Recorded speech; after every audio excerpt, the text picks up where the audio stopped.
You brought your children. How wonderful that you're here. Thank you. Thank you. Thank you. Thank you.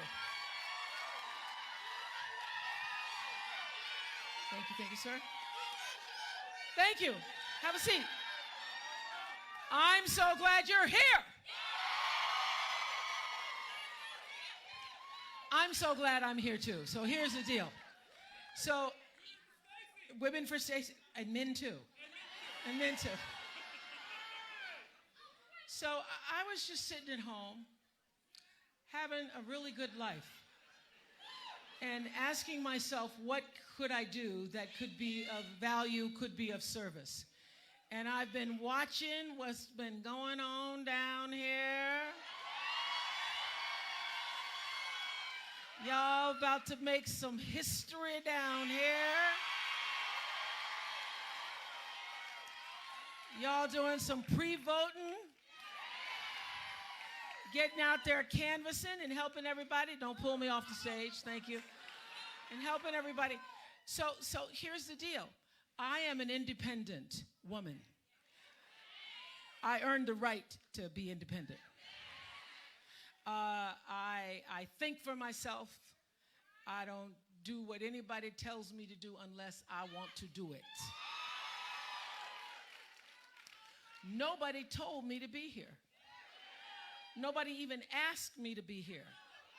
So everybody, I know 3 people in Georgia. Tyler Perry makes 2 of them. So I call Tyler. I say, Tyler, you know Stacey Abrams? He goes, yeah, I kind of know her.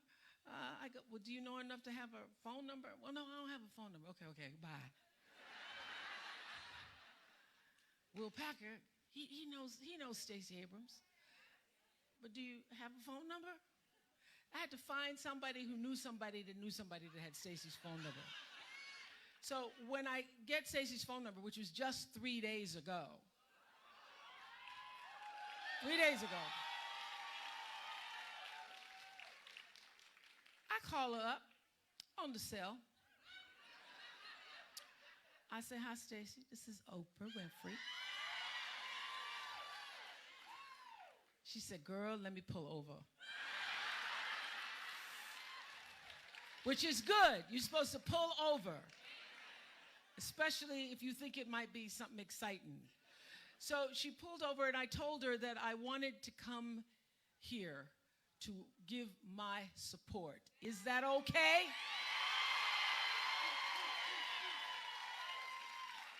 She said it was okay. And that is why I'm here. I'm here because I have seen Stacey Abrams from afar. I've been reading about her. I've been reading about her in Atlanta papers. I've been reading about her and read about her in the New York Times. Y'all saw that beautiful Stacey Abrams on the cover of Time magazine. Hello. And what I saw was that in spite of all the haters coming at her, in spite of all the vitriol, in spite of all the attack ads, here stands this strong, bold, bodacious African-American woman who just, in the words of Sterling Brown's poem, you know that poem where he says, strong men keep a-coming on, strong women keep a-coming, keep a-coming, keep a-coming on, keep a-coming on, keep a-coming on. And no matter what they throw at her, she just keeps a-coming on. And standing for the values that matter to all of us. So I'm here as an independent who made my own decision, paid my own way, nobody paid for me to be here, and I have approved this message.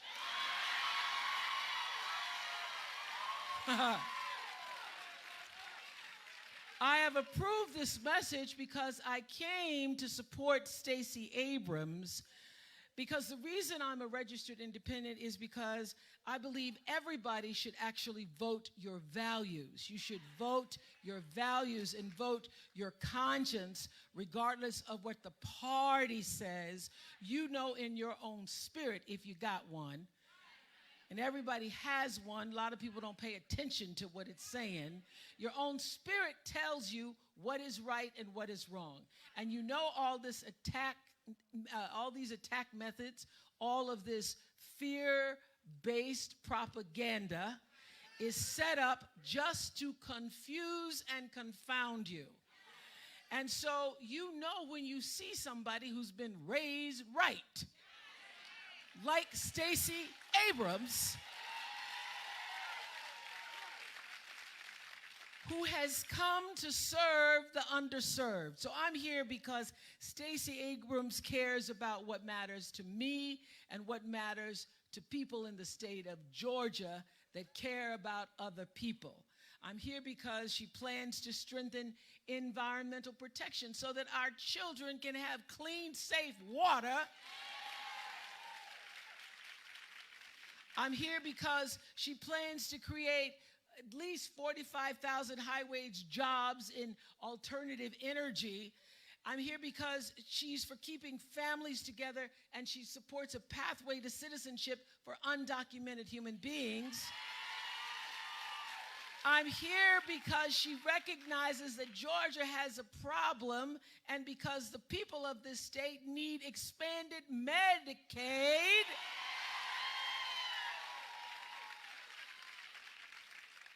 You see, I also understand that all of us have been created equal. I believe that in my soul. But I also have some sense and know that if you are woke, you don't even have to be fully woke, just a little bit awake. You're just a little bit awake. You recognize as a citizen, as a universal human of the planet, that not everybody gets treated equally. And if you've been blessed, as I've been blessed, you can raise your hand, been blessed, you know you've been blessed. The reality is, part of your responsibility is to look out for others who haven't been as blessed as you. And so, when you see injustices in the world, big and small, we see them every day. A lot of people think there's nothing you can do about injustice. I'm here to tell you that the saying that says, this land was made for you and me, that's not just a saying, that's not just a song, that is the truth. This land was made for you and me. And every single one of us has something that if done in numbers too big to tamper with, we cannot be suppressed. And we cannot be denied, and we will not, as the civil rights leaders used to say, we shall not even be moved. We shall not be moved. So every single one of us, I'm here to remind you that every one of us, no matter what your background, no matter what God you pray to, no matter what your skin color, no matter whether you graduated, have a PhD or no D, whether how much money's in your bank account, all of that is meaningless when you go to the polls, because we have equality in the polls. And on November 6th, you get the chance to use the ultimate powerful democratic right and privilege that we all carry, and that is to vote. And everybody who's here, y'all came out here in the rain. You already know the truth. So your job is going to be to spread the truth to other people. That's what we're here for. I am Oprah Winfrey going door to door, hoping nobody slams the door in my face, because I see it as my responsibility to help spread the truth. And I gotta say that for many years, I was like a lot of young people and a lot of other people who feel like, oh, I didn't have time to vote, that's okay. And then in my 20s, a speech, microphone, I heard a speech sermon. Do you know Reverend Otis Moss, Cleveland? Man can preach. And Reverend Moss was telling the story about his father, who was raised in Troup County, Georgia. I don't even know where that is, but okay, LaGrange. Thank you for knowing where that is. Anyway, his father wanted the right to vote because there was a governor at the time, Eugene Aldridge, I think it was. Talmadge. Thank you so much for the correction. Eugene Talmadge. And according to Reverend Moss, Eugene Talmadge used the N-word like he was talking about ice cream and cake. And his father wanted to have the right to vote Eugene Talmadge out of office at a time when he knew it was dangerous as a black man to even try to vote. So his father gets dressed in his one suit and his best tie to walk to LaGrange to vote. And he gets to the precinct and is told after walking 6 miles, "You in the wrong place, boy. You've got to go to another town." He goes to that town and they tell him, "You in the wrong place, boy." He then continues walking. By now it's dusk, and he says, to the Rosemont High School. Maybe some of y'all know what that was. It was all-white high school at the time. And he gets there and they say, "Sorry, boy, too late. The polls have closed." So all total, his father walked 18 miles in one day for the chance to vote. So just imagine that for a moment. You get up at the crack of dawn, you put on your best suit because you're going to go vote. You're walking, your feet are tired. You're tired, but you want the chance to vote. And you get there and they tell you no. And you try again. And by the time the day was over, he couldn't vote. And by the time the next election came around, he had passed and could not. So I tell you, after I heard that story in my mid-20s, I have not missed a vote. Because I vote for Otis Moss Sr., a man who I never knew, who didn't get the chance. And I vote for my grandmother, Hattie Mae Lee, who died in 1963 before the Voting Rights Act. I vote for her. I vote for every relative who ever tried, who ever wanted. I vote for every person who ever imagined they could, and every slave who knew they couldn't. When I go and vote at the polls, I vote and stand, as Maya Angelou used to say, I come as one, but I stand as 10,000 for those 10,000 who didn't have the chance. And I have to say this to you, black people with ancestors who never had the chance. When you sit at home and your friends sit at home and you don't get up and go vote, you disrespect your elders, you disregard your history, you disgrace their legacy. When you don't vote for what they were lynched for, discriminated against, humiliated for, turned down, turned back for, and you can't get up and go vote, you dishonor your legacy. You dishonor your legacy. So what we gonna do November 6th? We're gonna bring honor to the legacy. And black people, white people, brown people, Asian people, LGBTQ people, we're gonna do it in the name of Stacey Abrams.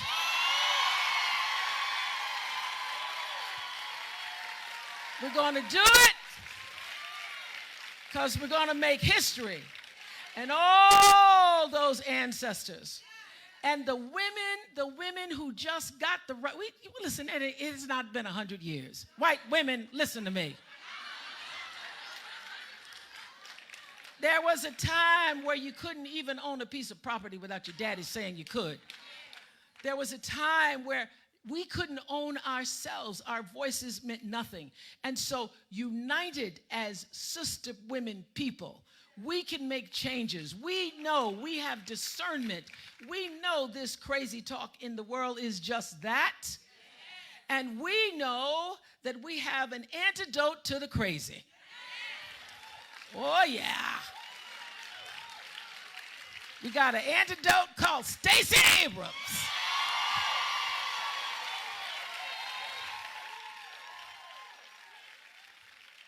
And she's ready. She's ready, because I've been talking to her parents. You know, she's been raised right. She's been working a long time. This doesn't just happen. You don't just get up and get bold enough to say, I'm going to run for the governor of the state of Georgia and all that means. So I'm here to introduce to you the dynamically inspired, bold and bodacious. She is a warrior woman for your state, Stacey Abrams.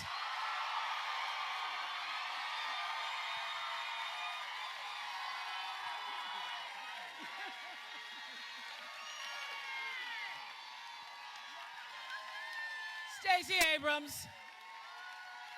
Yes. Oh my goodness. So we had lunch at this wonderful little farm-to-table place, and I had the great pleasure of sitting with Stacey's parents. I wish I had still had the Oprah show. I would just do an hour on the Oprah show. Stacey's parents, please stand. Let the audience.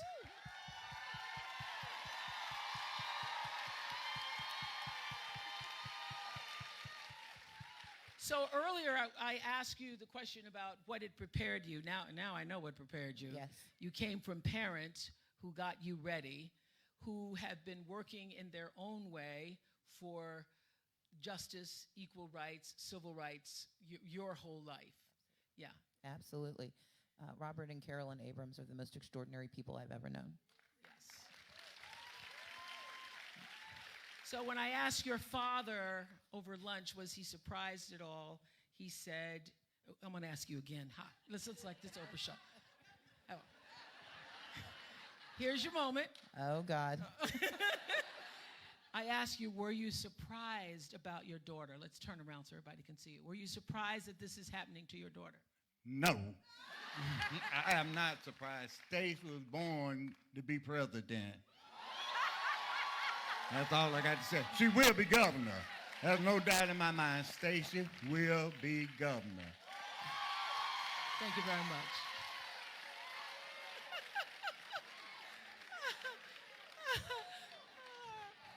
I said, let's get her governor before we move on to president. Thank you. Let's do that first.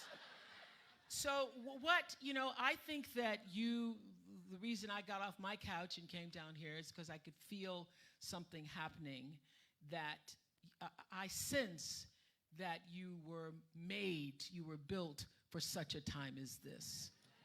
So do you feel that too? When I go outside and knock on doors, when we travel to Troup County, to Henry County, down to Colquitt, and over to Dade County, this is our moment. We know that I was speaking at churches, and because of my parents, there's a scripture that comes to mind. It's Micah 3, and it's the story of Israel when its leaders suddenly start forgetting who they're supposed to be leading. And it's the story of a powerful nation that falls into the grip of people who, as the scripture says, who love evil and hate good. And what it tells us is that the people have the responsibility for turning things right side up. And I think about how my parents raised us to volunteer. I used to, be really frustrated because I would miss the Super Friends on Saturdays because my mom and dad would take us out to volunteer, and we're like, we're poor too. And my mom would say, no matter how little we have, there is someone with less. Your job is to serve that person. My father's, thank you, my dad's more succinct way of putting it was having nothing is not an excuse for doing nothing.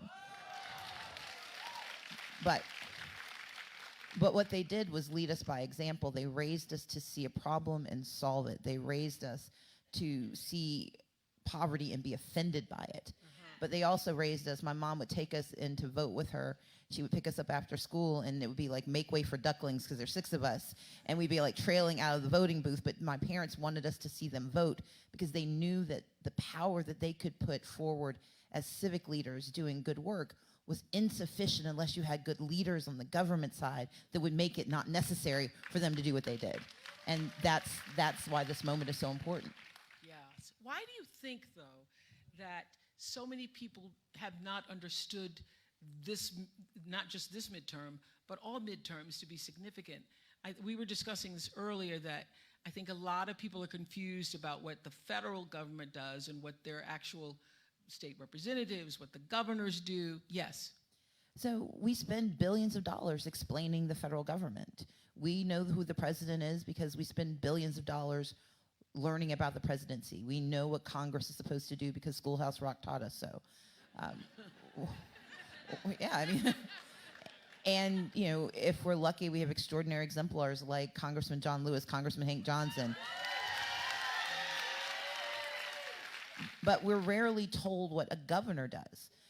And you know, when you and I were talking, you know, one thing I point out to folks, the stand your ground laws that took children from parents did not happen in Congress. It happened because of the governor of Florida. That the erosion of the social safety net that says you get to be poor for 3 years and then we're done with you, that didn't happen in DC. That happened first under Governor Tommy Thompson in Wisconsin. And mass incarceration was not created by the 1994 crime law. It was started under Ronald Reagan as the governor of California.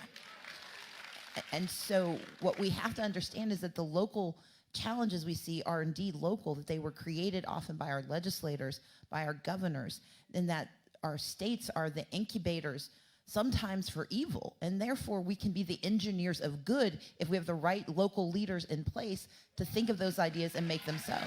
So the question is, can you, as governor, continue to be an engineer of good in the face of such divisiveness, in the face of such anger, such... I think so. I mean, I've had 7 years as the Democratic leader, and they put it in my title. They don't call you Democratic leader. They call you minority leader. It sounds like an oxymoron. Yeah. I mean, basically, it's like, you're going to lose. But one of the reasons I was successful was that I refused to believe that we can't find ways to work together. It sometimes frustrated my colleagues because where I start is that we have to find ways to work together. Mm-hmm. That collaboration is the first responsibility, cooperation. And that's why, you can clap for that. I refuse to believe that my party is the possessor of all good ideas. I refuse to believe that race or class or gender or sexual orientation are markers of success or failure. And therefore, if you believe that we are equal, you have to then believe that we can work together. The last thing I'll say is, I sat at Temple Emmanuel on Sunday, worshiping with a Jewish congregation and mourning for their compatriots in Pittsburgh. And that the rabbis that spoke, the rabbis that sang of unity. They sang of the importance of us being together, and they invited me, a Christian, to participate in their mourning. Across this country, Muslim communities were donating because they understood how that vitriol could be so corrosive to all of us. And it is in those moments that we are required to not only own our humanity, but to assert it. And it's easy to assert it in times of mourning. It is more responsible and more necessary to assert it in times of politics. Because in moments of division, if you agree to the division, you are part of the problem. Our responsibility is to be part of the solution. Wow. So I know we've all heard you speak about faith, and I know you come from parents who are pastors. Has your faith been tested for even you? Oh, God, time? yes. Yeah. Yeah, I mean, look, the first time you turn on television and you hear yourself described in not flattering terms and not with pretty photos. like, where did they find that picture, and how could I have looked that bad? But it's also when people look at your record and take it, or your words, and take them out of context, and you wonder if your faith is going to be rewarded. Not that I pray to God for victory. I pray that he will allow me to ascend and to take this position. But what I don't want to have happen is that my race becomes a record for the diminution of all of us. And it's hard sometimes to not think that in this moment, if I don't succeed, that somehow I have failed everyone. And that's, I think, the real test of faith, that you've got to believe that regardless of the outcome, the race is what's important. Yeah. But I still want to win, and I want God. Let's be clear. And you also, in the operation and leadership of running this race, have made decisions about a certain way you're going to operate. Yes. I mean, that's what I noticed from afar. Thank you. Yes. We started this campaign in June of 2017, and we took a lot of heat from political pundits, from colleagues who said that we were doing it the wrong way. We were spending a lot of money on infrastructure. We were hiring people to go to communities that didn't typically vote in primaries. My campaign manager, a brilliant woman named Lauren Grow-Wargo, she and I, yes. Lauren and I have been working together since 2012, and we both believe fundamentally that the change that we need has to come from valuing and respecting every voter. And therefore, we began our campaign. Number one, we said we were going to talk about the same issues from beginning to end. I haven't had to convert, pivot, adjust. I've talked about education, jobs, and healthcare. But more than that, we have resisted the opportunities to be mean and ugly. That sometimes it's hard, and that's the time when prayer is so necessary. But you know, there are these moments where you can do something that might catapult you, but it also lessens you. Yes. And what we've tried to be is the campaign that we could respect at the end of the day. If someone who looked at that campaign, they would not question our values. They would not question whether my parents raised me right. Yes. They would know that we ran the most honorable race that you can imagine for the people of Georgia. Yes. And in the end, I'm here because I believe and want you to win, but in the end, what really matters is that you were not willing to lose your soul. Exactly. We're not willing to That's lose exactly your soul. it. We're not willing to lose your soul. So the election's going to be close. What is it? What's it going to take to win it? I need more people than he does. But here, thank you. But here's the thing: those who are here today, those who were in Cobb County earlier today, you guys are the true believers.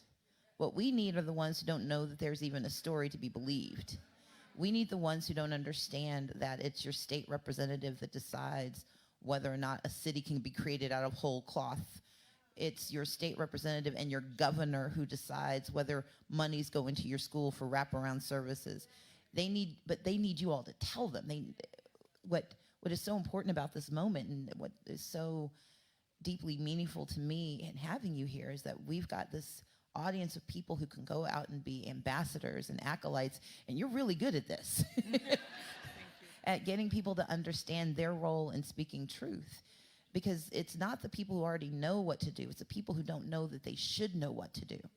And that's what this job takes. It takes everyone in this room talking to people that they don't normally talk to, or folks that they don't talk politics with. Because politics we're all political, whether we know it or not. You know, the famous saying, you're either at the table or you are on the menu. And for a lot of our communities, they've been on the menu for a while. It's just bones now. But the thing, though, that, you know, I literally was sitting at home thinking, what can I do? I think that's a really important question for everybody here that you can help answer. What can I do? So for me, it was like, let me find Stacey Abrams' phone number. Let me call Stacey Abrams. Let me see what I could do. Let's see if I can go down and do something, you know? So canvassing was one of the things I could do. Coming down, talking to you all was one of the things I could do. But to actually ask that question, because, everybody's on Twitter giving their hashtag for blah, blah, blah, blah, blah, blah. And my thing is, don't speak unless you can actually be heard. Yes. Use your voice when it's actually going to matter. So how do the people in this room answer that question of what can I do? Because how many, you've already voted, pre-voted? Okay, so a lot of pre-voted. Everybody here is gonna vote. What else can we do? So if you have a cell phone, I can see a lot of them taking pictures. If you text Blue GA to 97779, good job.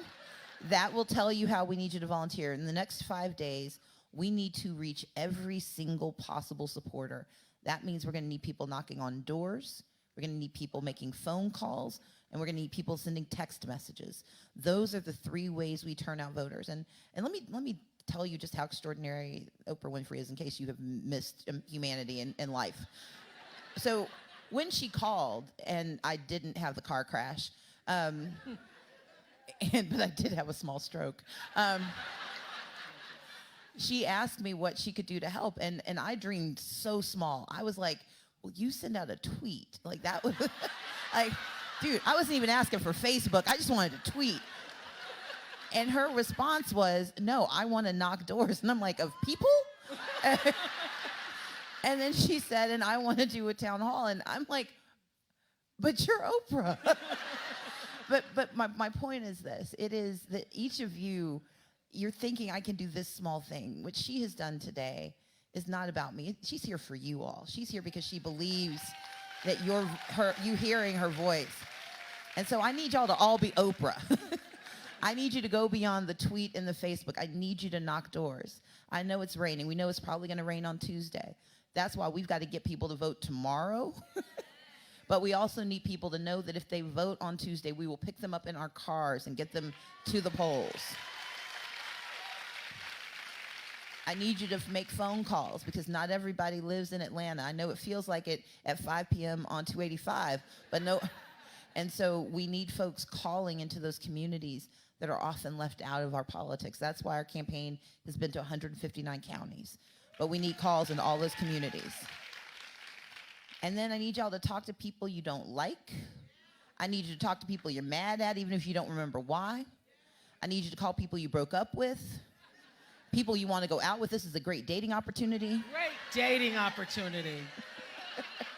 May I say, let's just hit that note one more time. Great dating opportunity. Yes.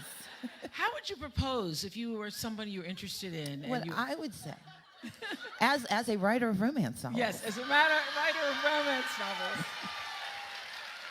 I would begin by setting a conflict. I've heard tell that you don't actually believe in democracy. Is that true? And when that person responds and says, that's not true, well, I need you to prove it to me. I need you to canvass with me. Woo. I need you to knock doors with me. And then I need you to feed me. So. Oh my gosh.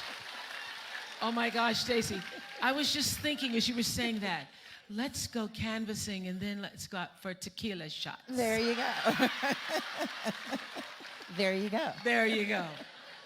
There you go. We're going to open it up to questions. I heard there's some questions in the audience. Lights up so we can see the people.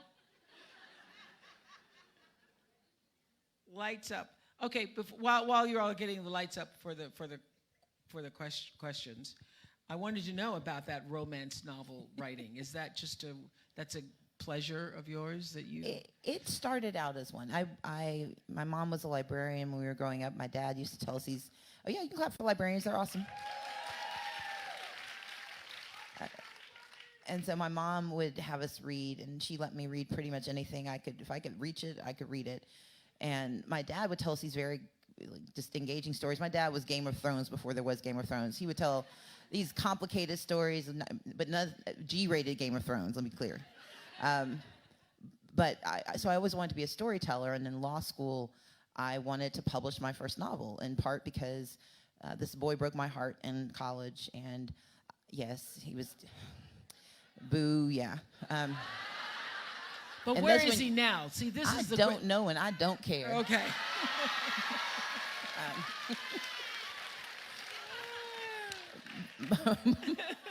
But I was determined that when he saw me again, he would be very regretful of his decision making. And so the three things I wanted to do, I wanted to be very successful, like this woman I was watching on TV named Oprah. Nice. I wanted to be a best-selling novelist, and I wanted to run for some higher office. At the time, I thought I wanted to be mayor of Atlanta. And so writing the novel seemed the most accessible and easiest thing to do first. So in law school, I wrote a book, and they bought it, and then they bought a few more. I will say that after I started writing for profit, it ceased to be as much fun because they either wanted a book or their money back. And usually the money was gone. So, but I do, writing is cathartic to me. It's one of the ways I can sort of, soothe my soul when I'm not watching TV or doing something else. But I love writing. I can't imagine not being a writer. Have you been able to, in the process of the campaign and everything that comes with that, hold on to the center of yourself? Have you been able to do that? I have, and it was in a weird way. So I wrote a book earlier during the primary, actually. Do not try this at home. That was the dumbest thing I've ever done. But I wrote this book during the primary, and it was in the midst of some of the toughest parts of this campaign, because the general election, everybody's on your side because everyone you think is going to be on your side tends to be on your side. In the primary, you're sifting between friends. Yeah. And you're calling people that you have known, that you thought who you thought have loved you for a long time. And over again, I would have these people that I'd known for years tell me that they weren't going to be supporting me. And it would be, well, Stacey, I know you're smart and you're talented, but you're a black woman. Like, I know. But what they were telling me over and over again was that they thought that race and gender would be disqualifiers for me.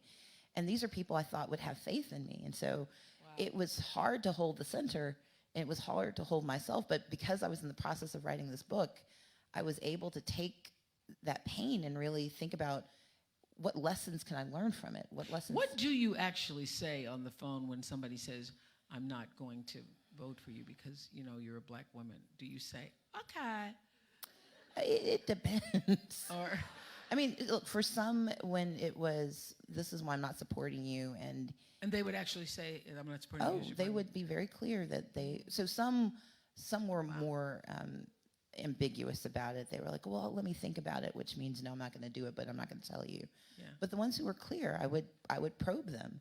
What is it about me? And they was like, well, it's not me, it's Georgia. And I said, but you are part of Georgia. And so I wouldn't try to convince them, because if you have to convince someone to do something, if they've known you for that long, they don't want to be convinced. And so my job wasn't to convince them. My job was to give them something to think about, so when I came back after I won, they would remember it. But to your question, what I would do is probe them, and I would say, I really want to understand what it is about these things, because I'm not asking you to be Georgia. I'm asking you to be you.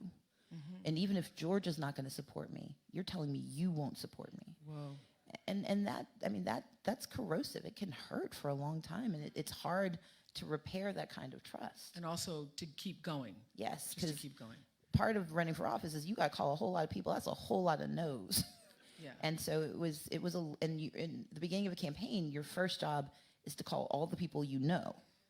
And so I was calling a lot of people I thought I knew, who had the same story and had the same reaction.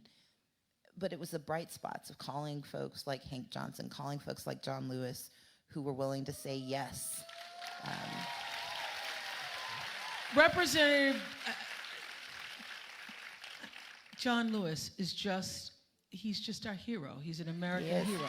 He's stand up.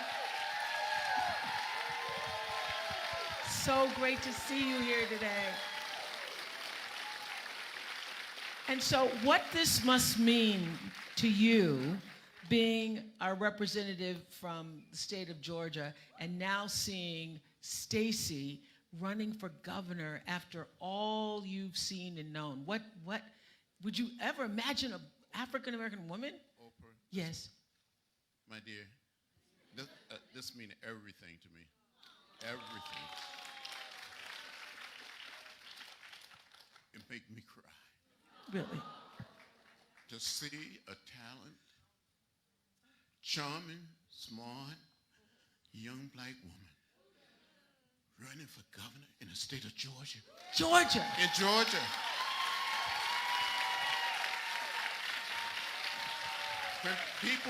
When many people in this state and other part of the South could not register to vote, when they were asked to count the number of bubbles in a bar of soap, Yeah. the number of jelly beans in a jar, and just, Stacey, go for it, bring it home.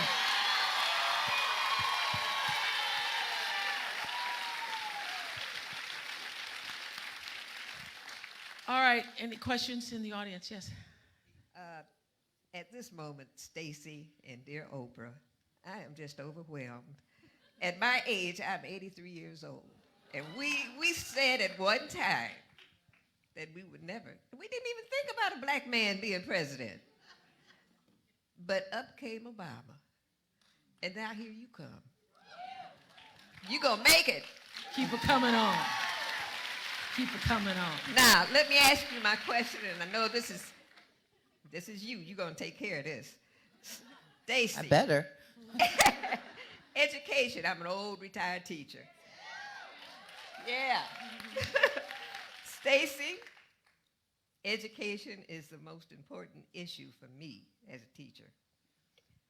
For so many of us, the cost of a college degree, my dear, keeps rising, and it's getting to be it's already out of reach for all of us, for a lot of people, for my grandchildren in my community. Now, what are you going to do to help? Well, y'all might have heard I'm in a little bit of debt myself. Don't worry.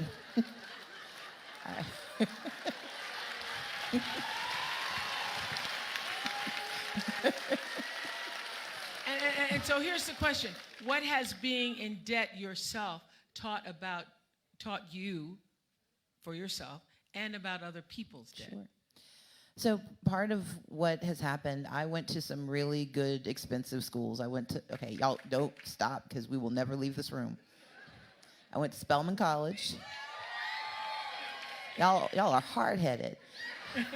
I went to Spelman College. I went to the University of Texas at Austin. I went to Yale Law School. I owe all of them money back. But I had an extraordinary education that allowed me to become a tax attorney. It allowed me to leave that job and become a deputy city attorney and take a pay cut. But it also put me in a position when my mother and father faced challenges because of Hurricane Katrina and needed a little bit of extra help. I was able to step in and make sure that they had very good health care and health insurance coverage. Because without that coverage, this was before President Obama and the coverage for pre-existing conditions. My parents, my mother had 6 children. That is a pre-existing condition. My father had fallen off of a scaffolding at his job as a shipyard worker. And so without their health insurance, without me stepping in and paying those premiums, they likely would have been denied access to any coverage they needed in the future. And so part of what I've learned is that debt is a tool. If you're rich, debt is considered a mark of greatness. If you're poor, it's considered a mark of inadequacy. But I refuse to let people tell me that my debt disqualified me from this job. Yeah. You all know there is nobody better at balancing a checkbook than somebody without enough money. Because when you've got to pay Peter and Paul and John and her cousin, you know how to make decisions. You know how to set priorities. And when it comes to education, my mission is to make certain that our young people can graduate from college without being saddled by debt in a way that tells them they can't have ambition. And so I worked hard in 2011 to save the Hope Scholarship, to save the B average when they tried to make it such a high bar. But that wasn't enough. In addition to the existing Hope Scholarship, our next job is to join 48 other states and create need-based aid in the state of Georgia. Because I had good grades, but look, I come from a family that consisted of some strong C's and some D's doing the best they can. And if you're willing to work to go to college, we should be willing to work alongside you. But it's not just four-year college. It's also making certain that technical college is free in Georgia once again. It used to be free, and it should be again.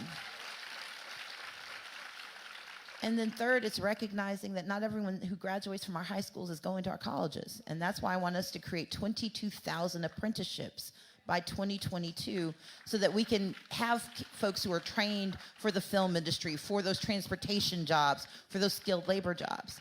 But the larger learning is that for all of us, we need leaders who've actually experienced the lives we lead. We need people who haven't forgotten what it's like to have to make tough choices.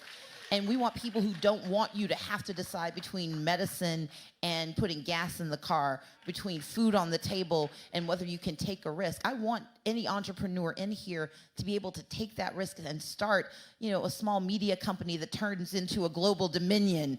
We want folks to have those opportunities, but they can't if they feel so saddled by debt and also so ashamed of that debt that they're afraid to take risks. Debt taught me to take risks. Debt's not fatal. What's fatal is walking away from your responsibilities. I don't do that. I meet my obligations. I keep my promises, even if other people don't show up.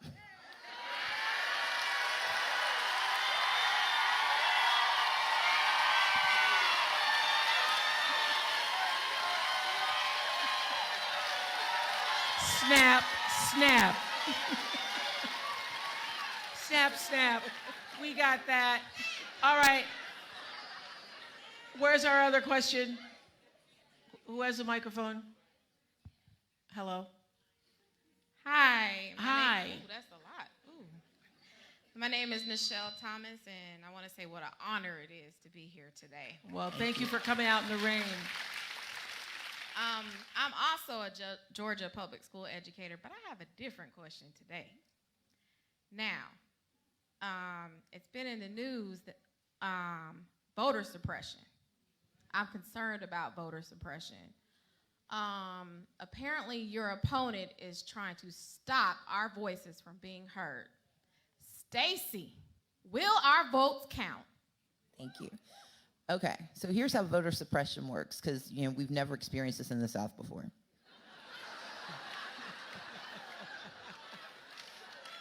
So voter suppression has two mechanisms. One is actually stopping you, blocking you from casting a ballot, and that's what my opponent has engaged in for the last 8 years. He's done so by suppressing the vote. He has made certain that people who were legally registered were purged. In 2016, we had to take him to court because he legally canceled 34,000 registrations. A federal judge forced him to restore those registrations and said, don't do it again. So he got the state legislature. Remember, I told you state legislatures matter.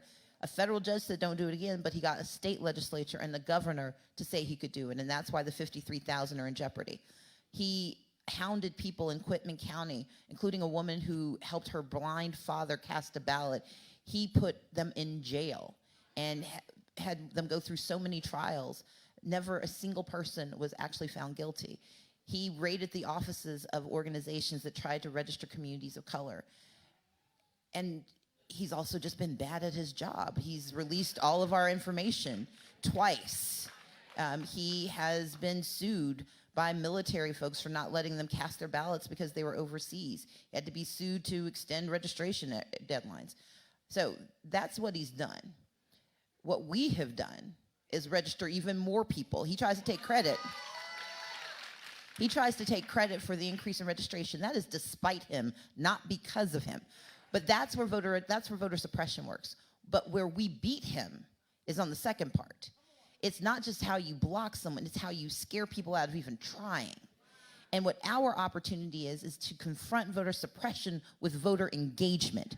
So many votes that you cannot doubt the outcome, overwhelming the system. Basically an American Idol approach to voting, okay? So many votes that they cannot tell that anybody tried to do anything different. And so by overwhelming the system, by voting at the highest rates we have ever voted before, by doing so early so we can figure out the kinks in the system, by doing so everywhere so that they can't count on small communities being the ones that they can rig the system. It is about us overwhelming the system with our democracy. Our votes will count if we put enough of them in that they cannot be ignored. That's how we win this election. And I know one of the most, as we were speaking earlier today, and I asked what would be the first thing you do as governor, you were talking about the shameful numbers for the state of Georgia when it comes to Healthcare. My first 100 days, our first priority is the expansion of Medicaid in the state of Georgia. Georgia is the #1 state for maternal mortality in the nation. More women die within a year of giving birth than anywhere else in the country. More infants die than almost anywhere else. We're not quite #1, but we're up there. We have 79 counties that do not have an OBGYN. We have 64 counties without a pediatrician. We have 9 counties without a doctor. We have more people who could be served by Medicaid expansion than anywhere else except for 2 states. And it is not because we can't afford it. Georgia can afford Medicaid expansion. Raise your hand if somebody said, give me $1 and I'll give you $9 back. If you take it. If you wouldn't, I want to see you after this. That's what Medicaid expansion is. Medicaid expansion is giving access to health insurance to the poorest Georgians. Because right now, Georgia has the meanest, poorest Medicaid program. Right now in Georgia, you have to be age, blind, disabled, pregnant woman, and only if you qualify. Or if you are you have to be a single parent with 2 kids or 2 parents with a child, and you cannot make more than $7,500 a year. That's what we consider eligible for Medicaid. It is one of the I think only 1 state is meaner than we are. And the reality is Medicaid expansion will mean that if you make more than $7,500 and less than $17,000 if you're a single person, up to about $40,000 if you are a family of 3, that will give you access to health insurance. And why this is so important is that every single one of us pays for every person who shows up at the hospital without insurance. We spend $1.75 billion a year in Georgia on what's called uncompensated care. That means somebody had to get sick, somebody got sick and couldn't afford it. They still get help. And so we either can pay the bill now or we can pay the bill later. And the federal government has said is if we will put in our portion, $1, they will give us $9 back. We will put in basically $250 million. We will draw down $3 billion a year in the state of Georgia. And for those of you who don't think it affects you, raise your hand if you think your premiums are too high. In states that have expanded Medicaid, premiums have gone down by between an average of 7 to 10% for everyone, because when the cost of healthcare goes down, it goes down for all of us. That's why Medicaid expansion matters to every single person. I know. I see your faces. I just heard those stats this morning, and it's like a third world country where women are. Why are women still dying of childbirth in the state of Georgia? Makes no sense. You know, one of my favorite understandings about life is that God can dream a bigger dream for you than you can ever imagine for yourself. I lived through that, and I actually get to live God's dream for me because I surrender the dream.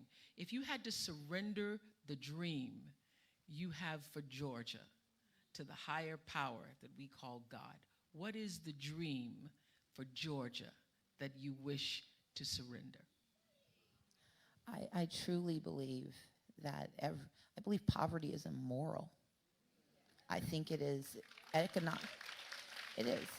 It is a squandering of human capital. Some of the brightest, most innovative people I've ever met are people who are just trying to stay alive. They're in our prisons. They are not going to our high schools because they can't afford to get there because their parents have them out working because that's the only way they can make a living. I want poverty to be eradicated in Georgia because if we can solve it in Georgia, we can solve it in America. That is my dream. Okay, so it's November 7th. You've won. Everybody's now calling you. Go on. Governor Abrams.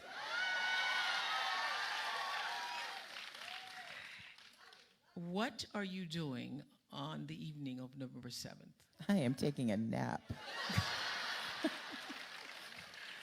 And hopefully the guy who saw me doing all this is trying to call me to see if I'll go canvas with him the next day. You're going to take a nap. I'm going to take a long nap. This has been, thank you. This has been the most extraordinary experience. I've had teams around me that are remarkable people. It is the most diverse campaign, I would argue, in America. Not only racially diverse, thank you. Racially diverse. Our campaign is 46% African American, 31% white, 15% Latino, 7% Asian Pacific Islander. We have people of every community, the LGBTQ community. We have Muslim, Christian, atheist, Hindu, Jewish. We represent and reflect Georgia. And thank you. We have people who I don't think were even thought of at the time I was graduating from college. I mean, we have children working on this campaign. But more than anything, we have people in this state and around this country who do not see me as the candidate. They see me as a vessel for what they want for their families. And what I want to do that evening is probably watch a little bit of TV first. I've got an episode of Leverage taped. Watch Leverage, and I'm going to take a nap because the next day I got to figure out how we're going to get all this done. Well, I want to thank you, Georgia. I want to thank you, Stacey Abrams. To borrow a line from my mentor, mother friend, Maya Angelou, she says, "You make me proud to spell my name W-O-M-A-N." Thank you, Stacey Abrams. Thank you, Oprah.